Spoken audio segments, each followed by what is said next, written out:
Thank you, Suranjan. Thank you, Shiv. Vinodji, Namaskar.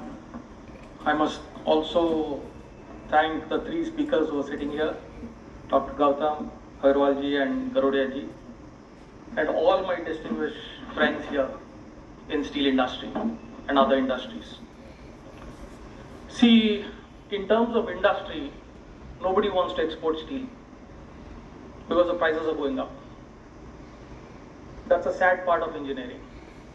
What is the story of the steel side? Everybody wants to export because the prices are too good. So there are two sides of the coin always, the heads and the tails. So that is steel and engineering. We must understand this, that we are promoting steel industry and we are also promoting the engineering industry. As Mr. Garodia said in the morning, the engineering industry does not get the similar price variations what the steel industry gets. It's very well mentioned by him. And similarly, what Dr. Gautam said, the steel industry needs to export highly value-added steels, not the semis, billets and blooms, which is also a critical input to many engineering industries. I'll just give you a very quick summary of few minutes. That's it. This is moving. See, we are talking about, as I said, steel exports. What are we doing today? Billets, blooms, HR, here. There's no electro-galvanizing here.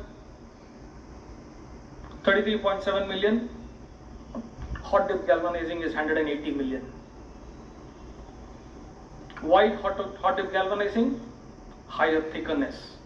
The micron levels are much larger. Electro-galvanizing it's not possible. What is this? What is it that we are exporting in engineering? Massive. But what is the value addition? Massive. But what is the price variation available? Very poor. I'll give you a very quick assumptions and the data which I always provide on my blogs on LinkedIn. This is the status of the Indian steel industry as on 31st March 2022. This gives you an idea how the steel industry works. 120 million tons is the crude steel production we have done, and 113 million is the finished steel production we have done. And what is the total steel calculation which we usually do, which I give it to the Ministry of Steel as a technical expert, is that we have consumed around 23 to 25 million tons of scrap for production of steel. So that's the bottom line which I provide to the Ministry of Steel, and we publish it in the next 1 month. See, who are the steel exporters we are talking about? We are talking about only 5 major steel exporters. Steel Authority, RINL from the PSUs, JSPL, JSW, AMNS and Tata Steel. What is the fortunate thing which has happened in the recent times, especially in the last 4 months, that Tata Steel has absolutely cut down on its exports. It's become a domestic company. Who else has cut down? Singalji must agree. Steel Authority has also cut down its exports dramatically. So this is the picture from the Department of Commerce. What is that we have exported in terms of Chapter 72 and Chapter 73. We have done more than $549 billion. This report has been published by Department of Commerce on 23rd of April. $549 billion is the total exports of India. Under Chapter 72 and 73, this is the report. And what is the percentile of exports in terms of Chapter 72 and 73? This is hardly 2% of the total exports of India. So this is the reason why I say that India can become an export hub in comparison to the entire exports happening from India. I would not say the exports is possible or the export hub should be created here by saying that this will help us in price increases or price reductions. A lot of people have complained in terms of price increases because of exports. Because the raw material which is getting exported has cost price increases in raw materials and also in the finished goods. So a lot of people here must be raising their hands if I ask them how much have they fed to the pinch on the price increases. Everybody of them. And who's the happiest? Only the 5 major steel plants. And what has happened in the engineering sector? So you can see the engineering sector has total exports of roughly around $12 billion or $7.8 billion. This is a total export of the engineering sector in chapter 73. I will mention here Jayant Acharya's words. Jayant Acharya has mentioned about direct steel and indirect steel. What is a direct steel? Is a chapter 72. What is indirect steel? It is chapter 73. What consumes the chapter 73 is a product which I am now going to introduce to you. Is lattice towers and monopoles.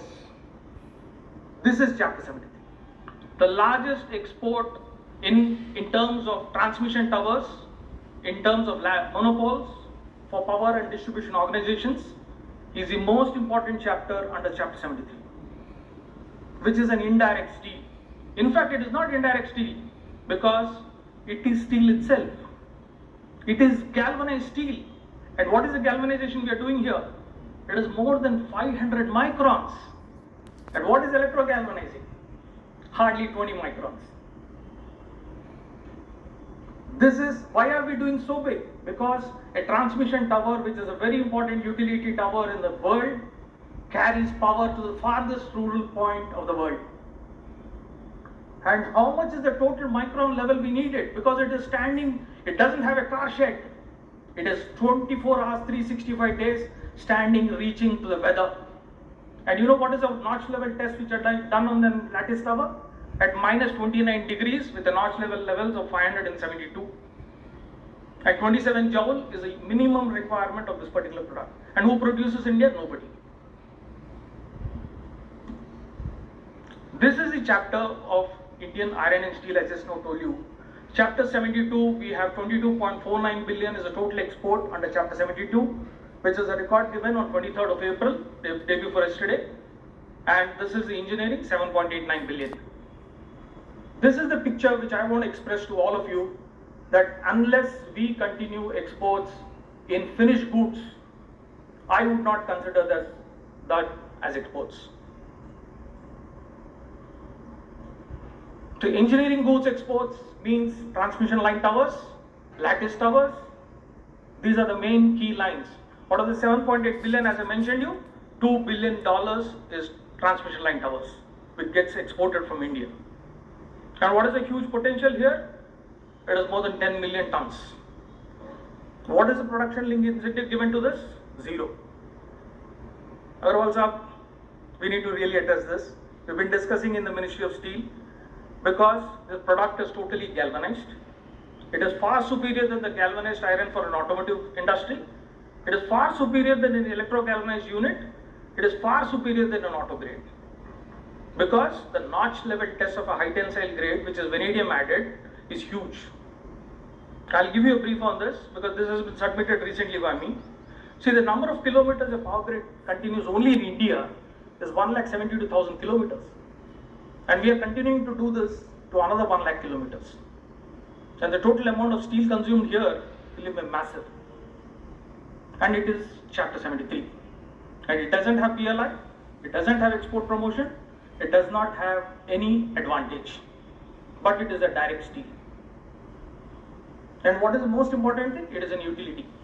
It transmits power. And what is the growth rate given by Power Grid Corporation? It is 8.5%. Even the steel industry doesn't get it. So what are the grades here? As I mentioned earlier, it's very clear. It is C20 MMN.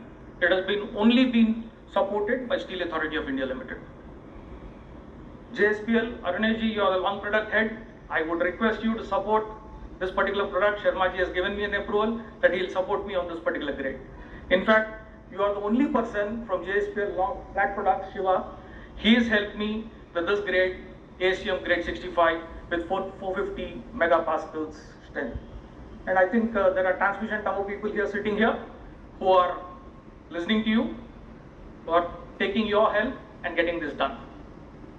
And the volume required by 2025 only for this particular material is 10 million tons. And we need it only in semis and in HR coils and plates.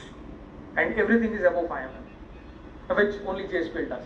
JSPL does not produce below 5 mm. What is the largest hub here in Chapter 73? The largest hub naturally is China.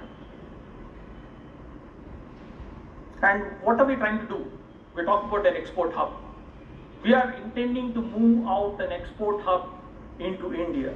The purple there you're seeing is moving to an Indian nation, which is yellow. We want to move that to India. How do we do this? It's simple. We need the support from the Indian steel industry. And who's produced this first grade in India?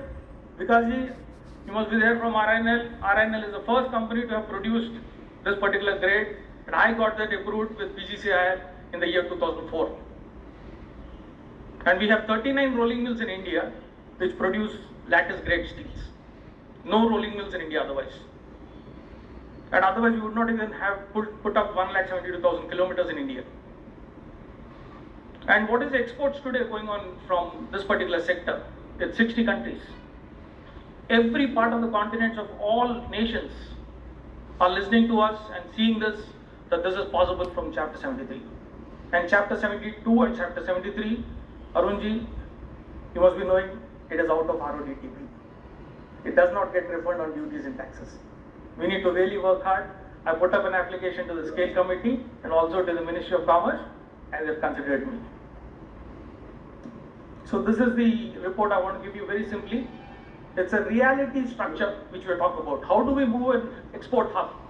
It is not by selling steel. We sell steel to make money today. And we make money by exporting steel, or are we making money by exporting engineering goods? It's a controversial point. It's a debatable issue.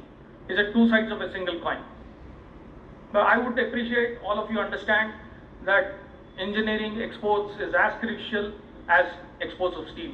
And I would appreciate everybody in steel industry to export finished goods, not semis or blooms and billets. Out of the total exports on blooms and billets, the total volume, 40% is semis. That's a very unhappy note.